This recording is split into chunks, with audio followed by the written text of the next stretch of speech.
جی السلام علیکم ورحمۃ اللہ وبرکاتہ۔ جی امید کرتا ہوں کہ آپ سبھی خیریت سے ہوں گے۔ اللہ پاک آپ کو اپنے حفظ و ایمان میں رکھے اور اللہ پاک آپ کو ہمیشہ خوش رکھے۔ آج ناظرین جو ہم بات کرنے والے ہیں وہ بڑا ہی بہترین وظیفہ ہے۔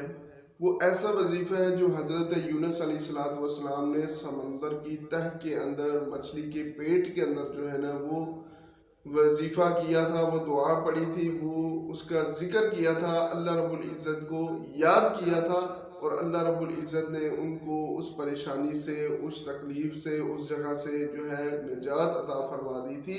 تو جو بھی شخص چاہتا ہے کہ میری زندگی سے پریشانیاں، مصیبتیں، تکلیفیں، کوئی بھی کسی بھی قسم کی اس کو پریشانی ہے، پرابلمز ہیں، وہ ختم ہو جائیں گی انشاءاللہ اگر ہم اس دعا کو، اس وظیفے کو ڈیلی بیس، روزانہ روٹین کے ساتھ صبح اور شام یا ہر نماز کے بعد جو ہے ہم اس کا ورد کریں گے انشاءاللہ، تو انشاءاللہ جو ہے نا اس کی مصیبتیں، پریشانیاں ختم ہو جائیں گی۔ کون سی دعائیں ہیں وہ ہم جو ہے دعا کو پڑھتے ہیں انشاءاللہ۔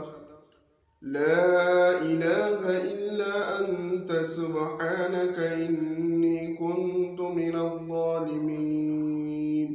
اگر یہ دعا ہم ہر نماز کے بعد 10 بار بھی پڑھیں گے انشاءاللہ، آگے چلتے پھرتے بھی ہم اس کا جو ہے اذکار کو اپنے روٹین وائز جو ہے اس کا ورد کریں گے، اس کو بار بار جو ہے ریپیٹ کریں گے ہر نماز کے بعد، صبح و شام کے اذکار کے اندر آپ اس کو شامل کریں، ٹھیک ہے؟ اور اس سے انشاءاللہ اس کے بینیفٹس بہت زیادہ ہیں انشاءاللہ۔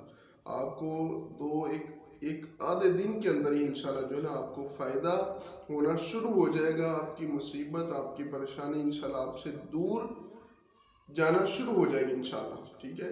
تو ہمیں جو ہے ایسے وظائف جو ہے ہمیں ان کو اپنی ڈیلی بیس روٹین کے اندر ان کو لانا ہوگا، روز جو ہے ان کو پڑھنا ہوگا، اللہ کے حضور جو ہے ہم اللہ کے سامنے گڑ گڑائیں، اپنی دعا کریں، اللہ کے سامنے سجدہ ریز ہوں اور اس کے اندر یہ دعا شامل کریں۔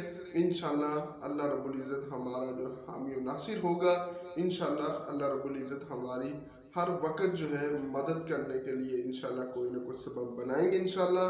توکل اللہ پر رکھنا ہے، یقین اللہ پر رکھنا ہے اور دعا مانگنی ہے، اور دعا کے اندر اس دعا کو شامل کرنا ہے انشاءاللہ۔ پھر اس کے فوائد دیکھیے گا، اللہ تعالیٰ آپ کو کامیابی دے گا انشاءاللہ، کامرانی دے گا، اور جو بھی پریشانی، مصیبت، جو بھی تکلیف ہے انشاءاللہ وہ دور ہو جائے گی۔ اللہ پاک ہمیں عمل کی توفیق عطا فرمائے، آمین یا رب العالمین۔ جزاکم اللہ خیر و احسن الجزاء فی الدنیا والآخرہ۔ السلام علیکم ورحمۃ اللہ وبرکاتہ۔